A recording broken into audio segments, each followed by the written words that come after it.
Hi, everyone. Welcome to the Talent Revolution, Tales from the Trenches. I'm your co-host, Joe Shambom. And I'm Jill Caniglio-Kirk. Jill, I was hearing and thinking of a word that's been coming up a lot in conversations called overqualified. And I think back in the day, it was a really red flag of, oh, we're not going to hire somebody overqualified. And, we can't do that because they're going to leave and all these other things that are going on. But in the market right now, it's a weird time, right? We have a lot of turnover. There's uncertainty, a hesitation. And I think this is an opportunity for clients, candidates, and companies to really take advantage. What are your thoughts? No, I would agree, Joe. I would just say it's an unprecedented time from what I see. And as companies are really reevaluating their structures and making other changes in their organization, I could really see a different opportunity for bringing in talent that may have more qualifications than what you would ideally previously have looked for. How do we navigate all this change? How do we position the company and maybe put people in roles who have been there, done that, right? And aren't kind of cutting their teeth. So I think it's a great topic, and I am really excited to welcome to the show Alison Daoust. Alison is not only an previous HR practitioner and leader, but Alison is the owner and founder of Centric Solutions. Alison, welcome. It's a pleasure to have you with us to dive into this topic. Yeah, thank you for having me. Yeah, I'd love to hear a little bit about your, background as to how did you, as an HR practitioner, decided Centric Solutions was something you wanted to do? Great question, and again, thank you for having me. So I started Centric in 2012, and it was after almost 17 years in the automotive industry in HR. I started my career, and I'll give you a very, very high-level snapshot, but at General Motors as an administrative assistant in HR. And I was on site via Kelly Services. So I was there for almost 2 years, and I was an admin to high-level executives in the HR function. So I was going to school at night, and I was working at GM, and thought, I think I want to go into that. So there we go. That started my path. I then went to a company called Collins and Aikman, which is now IAC. And I was in HR, and I was promoted to a generalist, then a senior generalist, and moved plant side on that end. And that's where I started really paying attention to talent and how it drives an organization forward. We were merging companies, adding third shifts, and it meant a lot of ramp up and a lot of hiring. So I was recruiting from a pretty young age while I was still going to college, and I was, I just a light bulb went off. And so finished the degree, you move on up. Then I'm a regional head of HR at a company called OP Mobility, which was at that time, it was called HBPO. And so I was the head of HR for North America. And there was a time where we were opening 3 plants in 3 different countries, and we did this in 18 months. So recruitment's not a single source solution. We were recruiting internally. We were building pipelines through what's equivalent to Michigan Works at the different areas, so your unemployment centers. But then we were also using agencies to help us ramp up these plants. And we were successful. So we opened all 3 plants under budget, on time, and it was just so much fun. And so that's when the light bulb really went off, like, I want to open a search firm. It's a lot of fun because unfortunately in that summarized career, I also had to close plants and lay off people and do all those unpleasant things. So at that moment, it was really when Centric was born, when I was opening a plant, and I thought, this, we can level this industry up, because the agencies that I work with, some were phenomenal, some were not.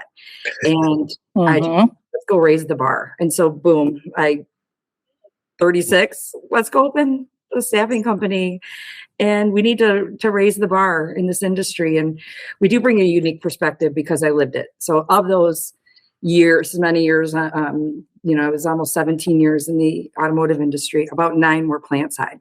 And then the others were overseeing operations. So we can truly partner with our clients and speak the lingo and the timeline and the budgets, the whole thing. Right. Well, it sounds like number one, first you had to survive the tsunami hiring, right? This mega project, but that reflection on, how did that feel? And it sounds like that really ignited a spark in you that, really made this business come to life. So thanks for sharing that. I think there's a lot of people out there, maybe in their early career, thinking like, I'll never do something like that. But I think you're a living example of saying, if you let your inspiration drive your career, it leads to great places.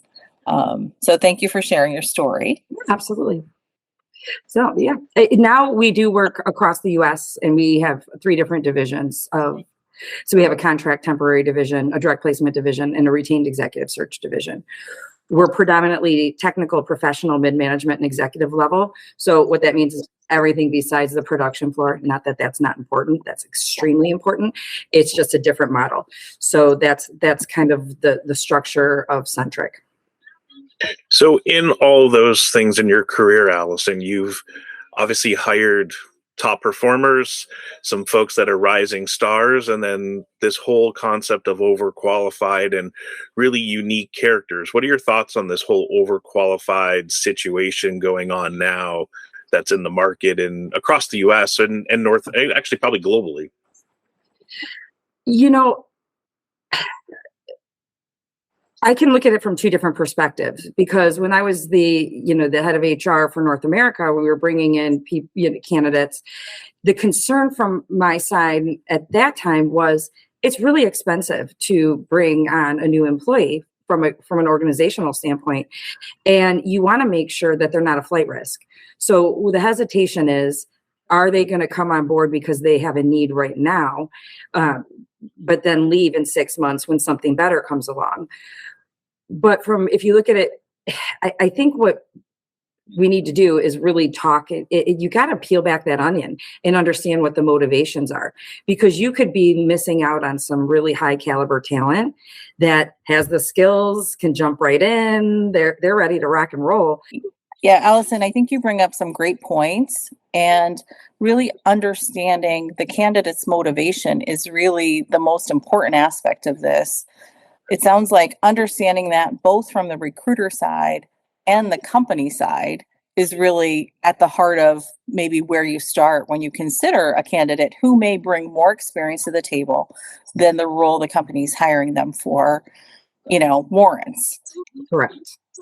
Yes. Well, that's why it's so important to have the right phone screen and interview with, the initial one, setting up with that candidate to truly understand what's going on in their world, and then frame those questions through the whole process so the manager can understand and gain that comfort of why this person would be the right fit and their motivations, and then the culture piece. So again, turnover is a concern, and there's lots of different factors for the overqualified to do it and not to do it. But, the major ones, obviously leaving and other aspects and the cost behind it, but there could be some really good benefit from it. But it starts with motivations, conversations, and it's not just, well, what do you want to do? It's why, when, how, asking for those examples. So the recruiter and the manager have to dig in. It's not just surface level, because somebody can just, pull the wool over anybody's eyes in those aspects. Yeah. And from my side, Alison,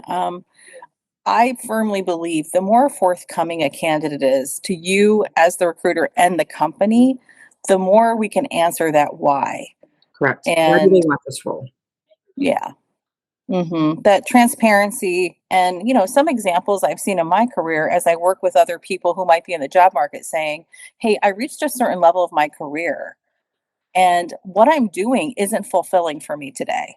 I am meeting with a board, I'm sitting in meetings, and the whole reason I chose this profession, I'm not spending my time doing that. So it's really not giving me this energy. So Yes. while I can do that and I'm qualified to do this job, now that I've so to speak arrived at this place in my career, it doesn't kind of fill my cup. It doesn't make me happy, right? So I can resonate with being in jobs, or maybe a step below the job I thought I wanted in my career, and doing like wait a minute, I see how this person's spending their time and what they're doing, and I'm not sure that's the right place for me. So I would just say, I think a key to it is that transparency. And the more you can kind of invite the conversation with the recruiter, with the company, the more you can satisfy their worries. I call them the worry beads, right? Mhm. Where are those worry beads at?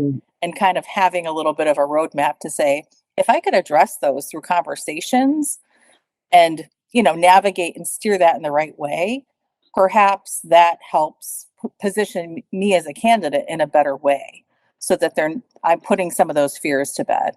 I don't know if you have some experience where you can resonate with that. I do. And I would say with my clients, I will address those concerns out of the gate. So what are they concerned about? It's going to be retention. Is this candidate going to stay? Are they going to be affordable? Can we afford them? Is there compensation alignment here? Will they be engaged at that level, or will they be bored? But what I've seen, it really, a lot of the candidates, like you said, they sit in the board meetings and they want to be more hands-on. They miss the work. And I'm going to say, I had, and this was just passed, like maybe 6 months ago, but I had a COO role. And we were looking at some VP levels. And we were also looking at some president levels. And some of the company, some of the people that I really liked and I thought were the best for the role was a president of an automotive company. And this person, it was just that, Jill. They wanted to be more boots on the ground, overseeing multiple locations. They wanted to be involved with the plant operations. They like that side, not the full picture, not the whole gamut. A successful career growing up through operations. And then they landed a president role and they wanted to come back to that COO role. And so it worked out well in that particular case because there was a financial alignment. The budget was okay. There was not a perceived risk because it was mostly due to the work that they wanted to do versus, so at the end of the day, they could step in real quickly. They could add immediate value. They could mentor others. They could work cross-functionally.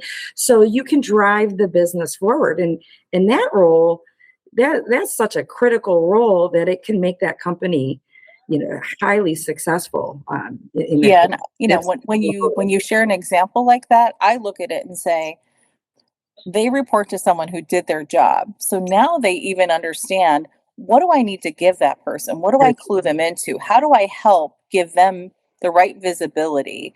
So I've seen the power of it, right? When you've done that job, and now you're reporting to someone like that, how you really can be a superstar. Correct. And, still bring that value. So you just have to have someone confident and ability to overhire somebody that's not afraid, that's able to utilize that talent in the right way. Because there's some folks that wouldn't be able to do that, right? So that's a coaching opportunity that leads to a question I have for Alison, because I think Joe definitely hit on one of the reasons overqualified candidates are passed. And I know when I've been in pursuit of certain roles, perhaps I was deemed overqualified because the person hiring me perceived me as someone that had more qualifications than they had. So this kind of topic of security, I think, comes to play, because if the president in that case felt threatened or insecure in their position, that could be a barrier, right? Where, and that's certainly something that's hard for a recruiter to control or a candidate to control. It's just one of those real situational things, saying, if someone perceives someone they're hiring as a threat to take their job, then perhaps you're not going very far in the process, right? Yeah, I mean, that's the reality. So it's going to be up to, at that point, the hiring manager. If there's a perceived threat, then it's, and the hiring authority is the one threatened, it's probably not going to go too far. Right. Honestly, but it's unfortunate in some cases, because maybe that leader could benefit from the mentorship, and could benefit from the knowledge share that person, in your case, that you could bring. Yeah. And you're not trying to take the job. You're just trying to do the best job. You have the skills, the capability, the knowledge. You can solve the problem that the company is looking to solve or fill with this role. So, right. I mean, part of it is you got to fish that out on whether it's third party or internal recruitment, fish that out in the intake session, right? That strategy conversation of what if I brought somebody like this? And that depends. And it doesn't matter on any level of a role. If it's a president, COO, or even an engineering role, for example, what if I brought someone like this? What would you do? That will fit in the pay range and fit in the scope. And then you can kind of gauge from that manager what they're feeling and how they're gonna take that perspective, right?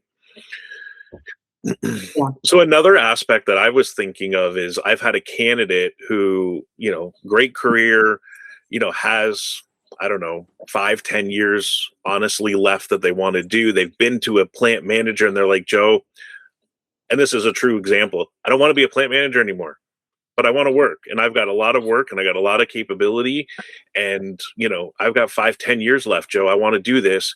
Give me a program management job, for example, pay me the rate that is going for that, and I'm good.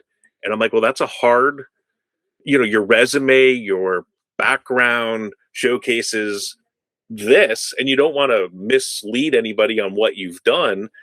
And you're going to gain somebody so qualified that could help the organization to take that type of role. That's the other obstacle that's going on right now too, right?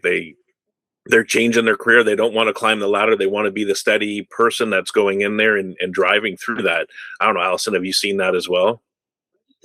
I do, but again, so because we're a search firm and we're sending 2 to 3 candidates and we're focused on precision.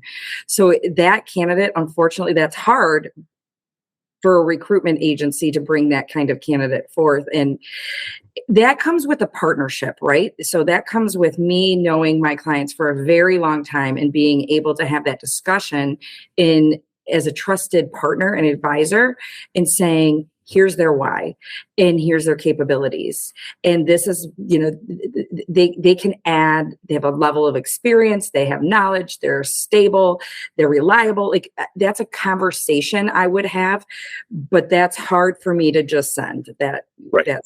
Well, that wouldn't be the only person you send. You could have that conversation, or, hey, here's A and B. What about C, right? Think of this person, and it helps open the perspective, I think, of a client. And even internally, right? I've done it too of, hey, listen, look at this person. Like they could add value in these different aspects. And, if the TA is truly ingrained with their business partners and the succession planning, look, this could help grow or mentor someone else here. So you could play into those avenues with the qualified folks in many different different ways. So yeah, absolutely. It's a conversation. Always. And we have regularly conversations about similar topics for sure. Yeah, I think a lot of it also has to do with knowing your customer, like you said, having that trust and transparency, or perhaps knowing where they're heading. And I can think of a time working in a startup where I joined a startup and I immediately recognized we needed to overhire a bit and have people with more bench strength, more experience in certain roles because of the pace and the lack of structure, right? There were lots of reasons I saw people not thriving that they had hired previously. And I recognize that the evolution and the speed at which a startup is going and all the things they need to build dictate an environment where I knew my best strategy was to overhire and hire the person who, can move quick. They can move quickly. They can assimilate quickly. So I think sometimes the business circumstances create an environment where there's a benefit, right, to the business really thinking that way, thinking about their evolution and how quickly they're going to grow. And they're kind of hiring for tomorrow, not for today. So, yeah. That's smart. I think companies that have strong succession and are hiring for tomorrow and can do, yes, I think it's a definite smart strategy. Yeah, and the truth of the matter becomes it all boils down to the things we started at, which are, does it fit the salary requirements, right? Yes. and all of those things. So not to say those aren't real barriers or issues, but I think when you have candidates that are saying, I want to do this. I know this title maybe is one lesser than I had before, but I want to kind of build something new and I want to be part of this, recognizing maybe there's an upward path down the road for them, etc. It's just kind of, like you said, getting to that conversation with the prospective employer, or positioning yourself if you're not working through a recruiter as to how do you get that conversation with the company? How do you find the platform to present yourself in the right light? So, well, what a lot of folks also have to take into perspective is size and scope, right? And size and scope of where they're currently have worked and where they're going to, right? So is it a $2 billion company to a $10 billion company scope, or is it, size of plant? All of those things play into factor, and titles, are different by every company. So a director somewhere could be a manager somewhere else, and vice versa. And that's what recruiters, managers, HR, and the candidates also have to put into perspective when they're looking at the new opportunities, and be able to help leverage those conversations to be able to show that size and scope and why they can benefit, and also, why they're taking that step up too. Yeah. I see that all the time as far as the plant operations, in many different ways. Senior HR generalist, let's just say, at a large 1,000-person production plant, has the union experience, has the full scope, going to a manager role at maybe a 400-person plant, all the time. And we can easily have that conversation and validate that, as long as the money's there, as long as, but that's more of that's the opposite direction. But you see them going from a manager title to maybe a senior title, senior generalist title. We see it flipped every which way. So I know I said that backwards, but the intent, it's both ways. Yeah. And I would just say, not every person's looking at the resume and reading behind the label. So I think it really all boils down to those conversations and digging in. Another one, I wonder if you see a fair amount. I've experienced some of these in my career. We have the engineer who decides they want to go down the leadership track, but then they realize they hate being a leader and they really just want to be an engineer and do that creative work and not deal with the people problems. I think those might be a little easier to, because it's a common, they didn't know what they didn't know before they went into leadership. And it was like, oh yeah, there's a reason I became an engineer, and I'm really good at solving engineering problems. I don't want to deal with people problems. But maybe you can share your perspective there, and how, clients perceive candidates like that. Do they see them as attractive candidates? Yeah, we see it all the time. I mean, it's that HR director who will go to a manager. It's that engineering manager who wants to go back to the manufacturing senior engineering role, or vice versa. They're at they're overqualified. We see it all the time. I think if they're overqualified or perceived as overqualified, they need to be clear on their why, and they need to really make sure that the company feels, that the role fits their current goals, that they have the capability, that they're in it for they have to exhibit long-term interest, because flight risk and budget are two of the main reasons why companies they're perceived, they're going to leave. As long as that can be explained in really specific terms and speak to stability and long-term interest that they have, that candidate has, then the company is going to be more open and receptive. Right. My opinion. Yeah, I think that's really good advice to any person out there in the market, saying, understand your why, articulate your story, invite the conversation. If you get the opportunity to talk to them, don't walk away wondering if you're going to get the no because you're overqualified. I always say, take on slay the dragon in the room, or call out the elephant in the room. If other people aren't going to call it out, invite the conversation. And I think with some practice and rehearsal and some planning, there's the right way to do that. I think in every interview, you're given the opportunity to ask questions. And one strategy I like to use is to think about things that the interviewer didn't cover that I want to convey, and try to structure a question around inviting that conversation through that question period. So that's just a little tip I have, one that I've used myself in circumstances where I was a candidate on the other side of it, trying to make sure I didn't drive away from an interview, or in today's world on my computer, shut my computer thinking, oh, I wish they had asked me this, or I wish I had that chance to say that. So that's just a tip to say, I think there's a way to structure questions when it's your turn to open those conversations. Absolutely. So there's a huge benefit for what we've just talked about by using a third party plug for both of us in those things to gain those perspectives from the candidates. But here's a question, guys. How does the candidates do that when they're applying to jobs?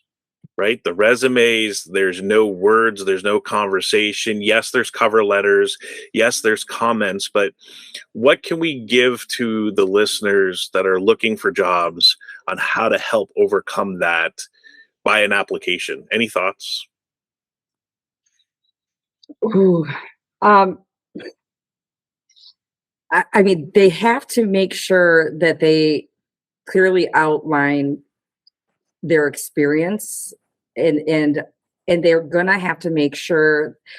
That's a tough one because we're getting the resumes in, and I have been guilty of saying, nope, overqualified. So I really need to see that they have the exact skills that that the job is requiring. So in the scope, and they have to communicate their commitment to that role, and maybe address out of the gate in the submittal, in the bio, when they send me their resume, that I realize that I might be perceived as overqualified, but here's the relevant, here's the job that you are looking to have done. Like this, I have the skills, the ability, interest, I'm willing to commit. And they need to just really define that and just call it out in the first couple sentences when they submit their resume, that here's the relevant experience I have.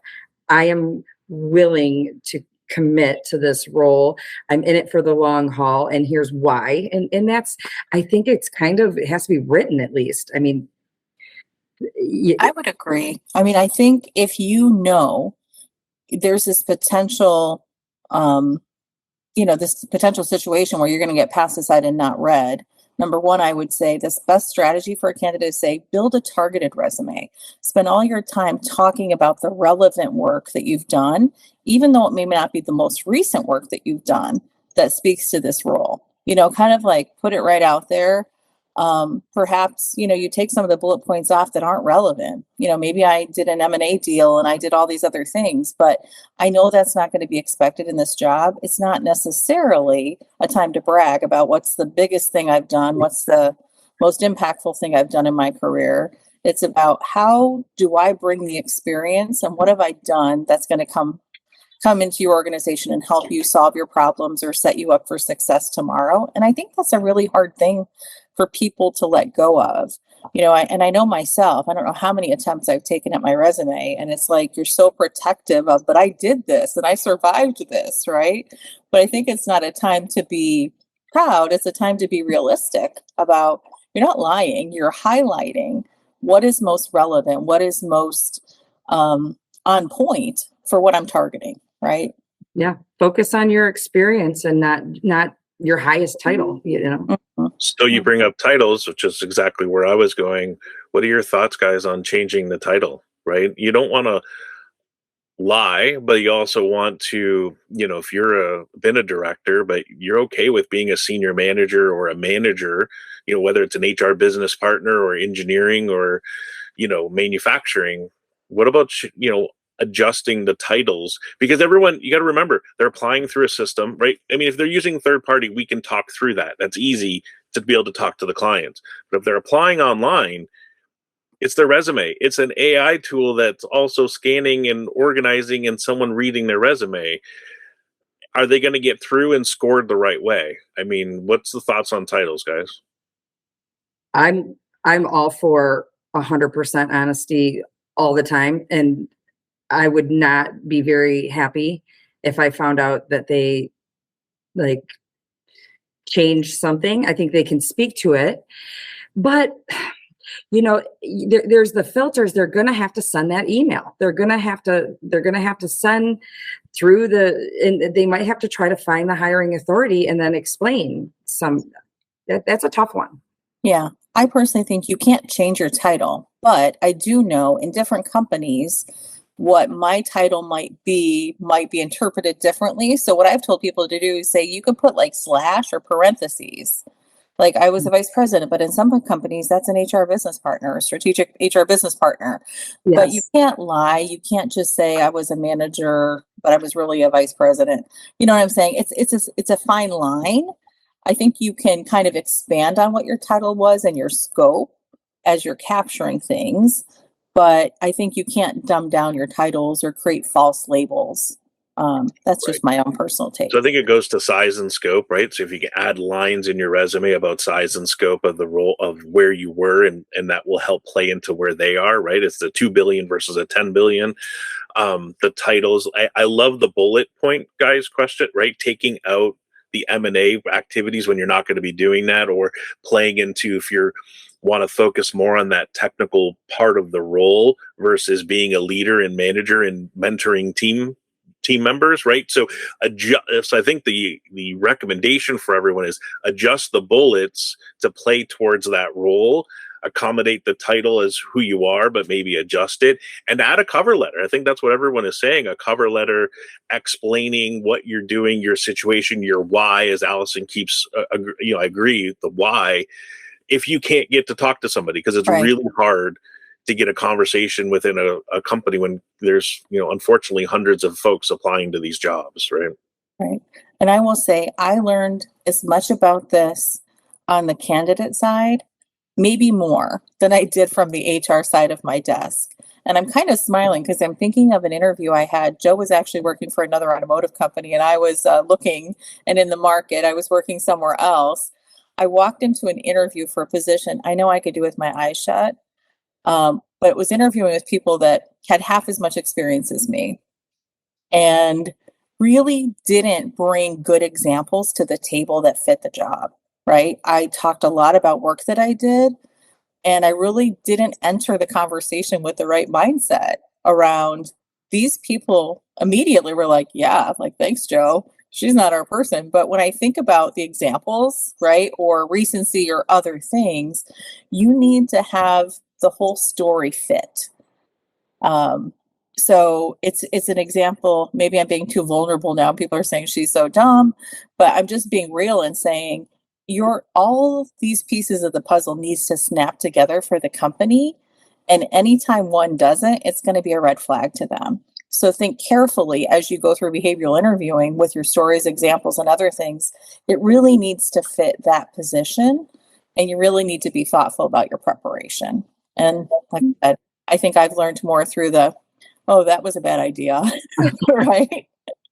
And it makes so much sense when you're on the reverse side of it, but it's not your natural intuition. When you're asked a question, it's like, tell us about your proudest moment or your biggest achievement, and you're kind of maybe reaching for something more 10 years back in your career or something like that. So. Yeah. And all great points. And you just made me completely think of another avenue is, candidates need to get creative, especially if they are overqualified, and they need to get their foot in the door to the right person, because as long as they're clear on their why, they have the qualifications and the skills, it's more of a title thing. Use your network. See if there's somebody who works there who can go and speak on your behalf or forward your resume on their behalf. They need to figure out ways to go around that database, because we don't deal a lot with applications because we're headhunters. We're going to go find a specific person, but they have to be clear. They have to be creative, and then they need to use some people and then be clear on what value they can add, and that they can do that job, and that they have that long-term commitment, and that they're in the price range, because other than that, they're still going to say, no, they're a director. We need a manager. Nope. Right. Right. Yeah. So I feel like we've done a really good job of talking about the candidate side and giving people tips. I think I'd like to talk a little bit about, to any employers are out there who are hiring candidates, what should their takeaways be from this conversation, and what might they be missing out on if they're closed-minded to a candidate that could be perceived as overqualified? Yeah, Joe, I I'd think love to hear your thoughts there. yeah, sorry, I was just gonna jump in because it was exciting on that. It's the client and company side has to. It goes down to the situation for that role, I think, as well, because are they succession planning for someone else that's coming up, and where they're going with that role, it may not be the future plan for it, right? If it's just a backfill, and it could be helping mentoring others. So there's a couple different aspects that the groundwork has to be played on what that role really is for.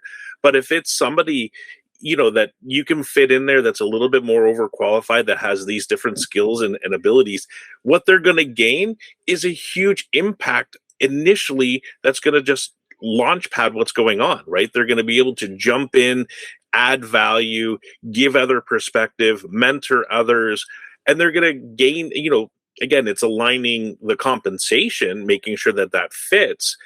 But if that candidate can just drive in there and add those different technical or skills and abilities that, they weren't necessarily looking at initially, but look at the added value that they've already been there and done some of that, and they're able to plug and play and drive and move the business forward and make that impact, it's a huge advantage for them. And, maybe they should be taking advantage of that. Right, here's an opportunity to overhire, and the manager should be confident enough to go, wow, this person can actually help me, and I need the succession plan. Maybe they're not the succession plan, but they're going to help build up somebody else with me, right? So the manager should take advantage of that as well, to be able to move themselves and their department and function together. I mean, I've done this before when I was hiring, and candidates are like, well, what's the growth? And I'm like, well, I want you to take my job, and everyone gets stepped back, and it's like, come in, overhire but you just have to be confident to be able to do that. Hmm. Yeah, I think it's all so individualistic, but I think the employer perspective should be, what can I gain? How can I bring more bench strength to my organization through this person? I've now vetted their motivation, their commitment, the financial piece fits, right? It's just kind of having that openness, that transparency, that dialogue to say there's definitely upside. Yeah. And going to be synergies as well as gains as a result of taking that lead. So Correct. Yeah, they're not avoiding risk. They're actually maybe missing an opportunity. And sometimes talent, like the right talent, can raise the level of the team. So as long as there's not that threat of somebody being threatened, that they, like we talked about, and you just touched on, Joe, it can level up your entire organization and bring it like almost a good energy. Well, I mean, I've used this analogy, and there's a video that everyone knows me that they've heard and played. Where do you want to go find talent? If you want a basketball team, who's Michael Jordan playing with, right? Yeah. And bring in those folks that then raise that and grow into those things. And there's other analogies you can use, but it's a huge advantage. And, it's an opportunity for companies to grow and explode even faster, if they're willing to do that. Yeah.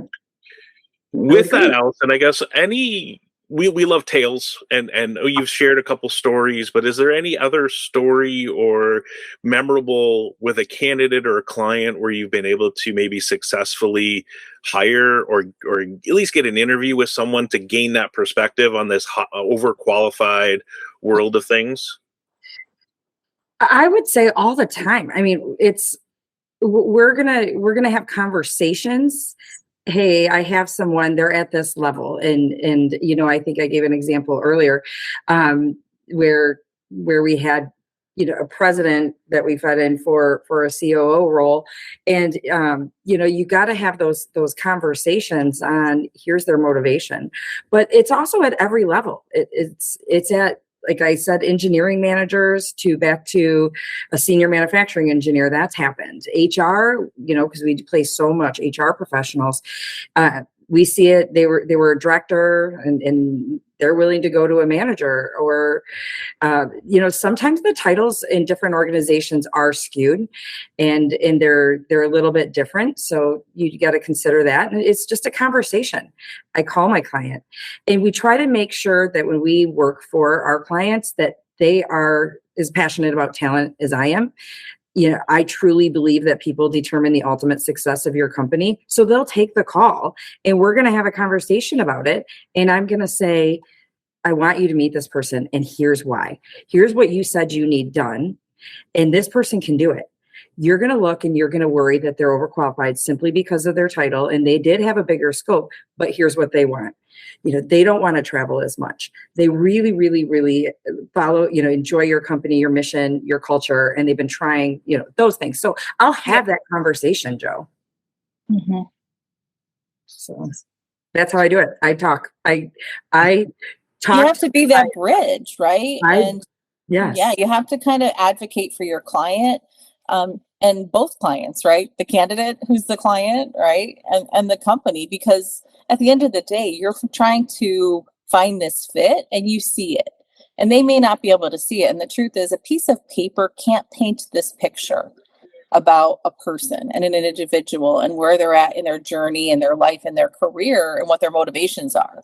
It's an impossible thing to have a resume that could convey all those things. And I think there's been a whole huge industry built around it. Fortunately for both of you, because you both work in it, to say, clearly, it's not as easy as it seems, right? There's a lot more conversations and pieces of the puzzle and parts to this equation that make it all come together. Because we all know that very few candidates fail or leave a company because they can't do the work. It's really all about this fit and this motivation piece that is where the magic happens, right?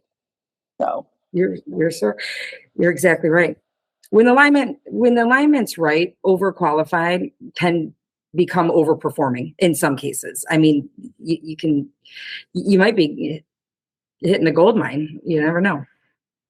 Absolutely. So I think the takeaway also, and we kind of summarized it again on the candidate side, is tell the why, share the why, whether it's an application, a cover letter, a communication, and, the third party recruiters work with them. And, be honest, right? It's the honesty of where you're at, what you're trying to do, and why you're going to be there, because you don't want to leave. No one wants to leave anybody for those reasons, and really try to articulate that so the fit and the match aligns and everybody becomes happy on those things. Jill, did I miss any of those? No, I think you nailed it. And I think it's a much easier thing to navigate when there's professionals involved, like both of you, who kind of broker both sides of this relationship. So I think organizations who don't have that, or if they're doing this on their own, just need to recognize they need to invest the time and have people with the right capabilities to open the dialogue and have these conversations. So I guess those would be my closing words and pieces of advice to really giving people some encouragement, some, I guess, push to consider the resume that might be sitting in their queue in the other pile saying, I don't think so. Be curious, ask those questions, help your recruiters have an intake where they're trying to understand some of these motivations so we can get to the fit piece. Yeah.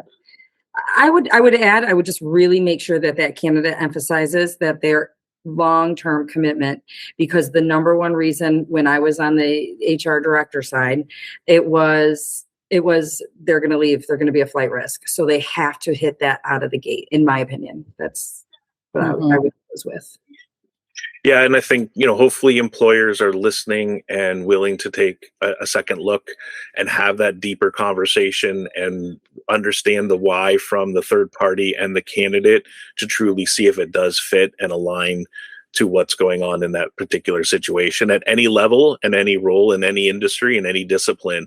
It plays into every different way. So Alison, it was a super great pleasure to have you here. Really thank you for joining us. Yes, hopefully I added some nuggets of insight and some trenches, tales from the trenches. So thank you so much for having me.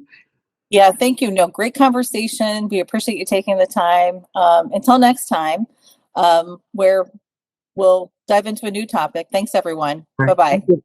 Thanks, Bye-bye. everyone, for joining us. Have a good one.